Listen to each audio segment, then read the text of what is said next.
bank accounts were supposedly freezed at the instance of the BJP. The BJP has nothing to do with it at all. It was a routine income tax process. Congress party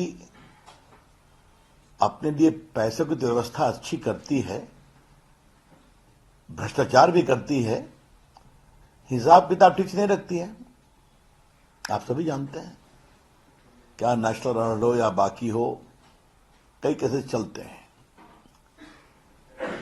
ये देश को जानना जरूरी है कि एक routine income tax proceeding थी, उनके खिलाफ 135 करोड़ रुपया आउटस्टैंडिंग थे, जहां तक मेरी जानकारी है, असेसमेंट ईयर 18-19 के लिए। उसमें 103 करोड़ असेसमेंट का था और इंटरेस्ट 32 करोड़ था। अब उनके एग्जम्पशंस को डिसअलाउ किया गया और रिटर्न वॉज लेट फाइल हुआ था, इसलिए वो नहीं हुआ। तो उनसे टैक्स डिमांड 105 करोड़ का क्रिएट किया गया। वो स्टे में गए, स्टे के लिए 20% देना पड़ता है, आपको मालूम है। तो 20% देना था तो लगभग 21 करोड़ देना था, उसकी जगह उन्होंने सिर्फ 78 लाख रुपया दिया, तो स्टे भी नहीं मिला। अब उसके खिलाफ वो अपील में गए इनकम टैक्स अपीलेट ट्राइब्यूनल क्या, तो वहां पर उन्होंने सिर्फ 1,72,00,000 रुपया पेमेंट किया। तो अगर इनकम टैक्स के जो कोर्ट्स की प्रक्रिया में आपको स्टे नहीं मिला है, तो आपके बैंक अकाउंट से टैक्स के मनी की रिकवरी करना रूटीन प्रोसेस है। ये इंडिविजुअल में भी होता है और इंस्टीट्यूशन में भी होता है, कंपनी में भी होता है, पार्टी में भी होता है। ये कौन सी बड़ी बात है? आप समय पर टैक्स फाइल नहीं करेंगे, टैक्स का जो असेसमेंट होगा उसमें अपील में जाएंगे तो अपील की प्रक्रियाओं का पालन नहीं करेंगे,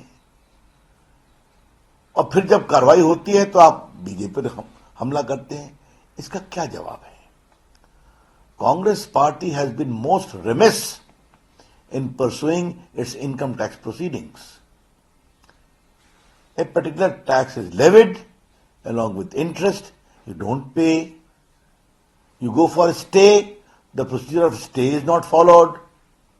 You don't pay the 20% amount as demanded. And thereafter you have gone to IT-80. There also you don't follow the procedure.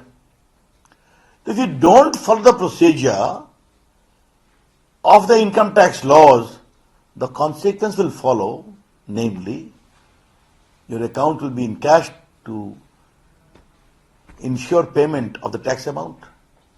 This is a simple case. तो ये सीधा मामला है इनकम टैक्स की प्रक्रियाओं का, इसका भाजपा से कोई संबंध नहीं है। हमें टीवी पर ही देखा है कि उनको कुछ रिलीफ मिली है, 21 तारीख को सुनवाई है, जाए उसको फॉलो करें। लेकिन बीजेपी के ऊपर जो बेबुनियाद आरोप लगाए जा रहे हैं कि हम देख लेंगे बीजेपी को, हमें लड़ने से रोका जा रहा है, इन बेतुकी बातों का कोई जवाब नहीं है। मैं कांग्रेस के अपने मित्रों को एक ही बात कहूंगा, अगर जनता ने ही उनको वोट नहीं देने का मन बना लिया है तो हम क्या करें? उनके एक नेता चले हैं देश को जोड़ने के लिए यात्रा में, उनके अपने इंडिया के गठबंधन ही टूटकर भाग रहे हैं। तो जो राहुल गांधी अपने इंडिया गठबंधन को ही नहीं जोड़ पा रहे हैं, वो चले हैं देश को जोड़ने के लिए। थोड़ा कांग्रेस पार्टी अपनी जमीनी सच्चाई को समझे और इस तरह की बेबुनियाद आरोप लगाना बंद करे। हम इतना ही कहना